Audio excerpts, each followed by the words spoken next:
Take a stand. I'm about to get naked on stage. But I do mean that figuratively.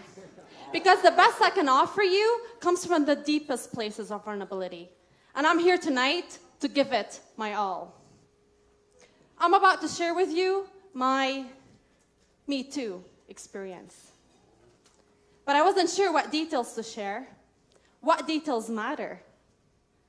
And then I realized the story itself doesn't matter. It's the person I became as a result of it and the lesson it taught me with. Because I realized I lived my life in fear of judgment, which is what kept me quiet. I took a seat and reserved from sharing my story. But I'm here tonight to take a stand. See, I believe, and I'm a firm believer, that we are in charge of our own lives. During the time that I was sexually assaulted, I was also bulimic, which is an eating disorder that can literally kill you. I had no self-esteem and no self-worth. So think about this for a second. If I was incapable of loving and respecting my own body, how can I imagine another person doing that? We spend our lives chasing after people that we can catch simply by standing up. Till this day, the guy who used to bully me in school still takes my lunch money.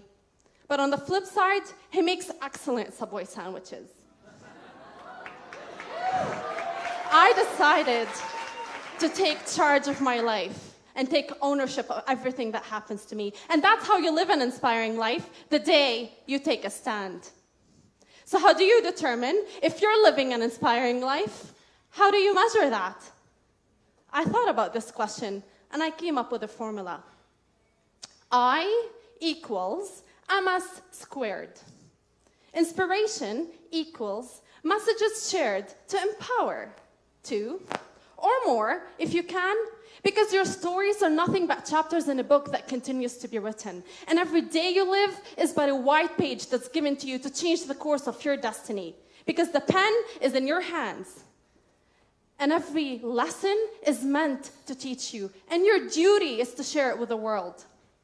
Make promises that you can keep. Because promises are like babies. They're fun to make, but hard to deliver.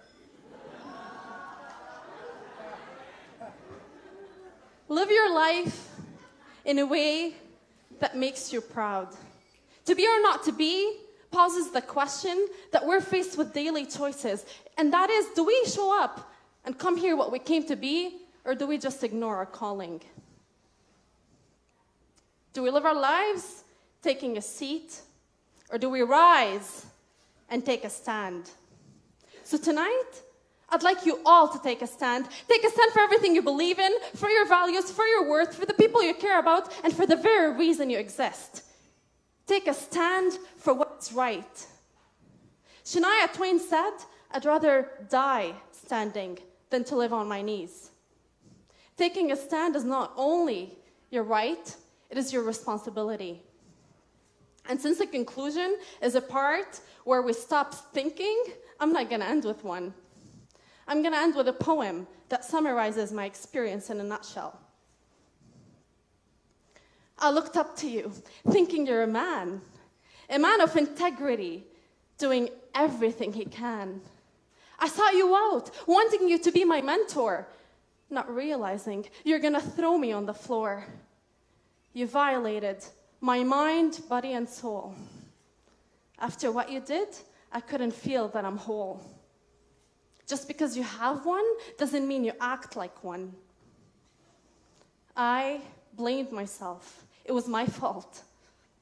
Not realizing it was sexual assault. I cried for days, wept and wept. For my dignity was robbed. It disappeared.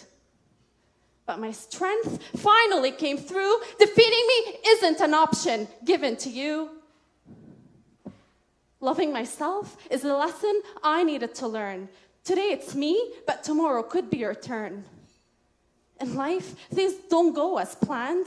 Sometimes all we need is a helping hand that insists that lying down we cannot be, because we are born to stand. So stand, stand, stand. with me.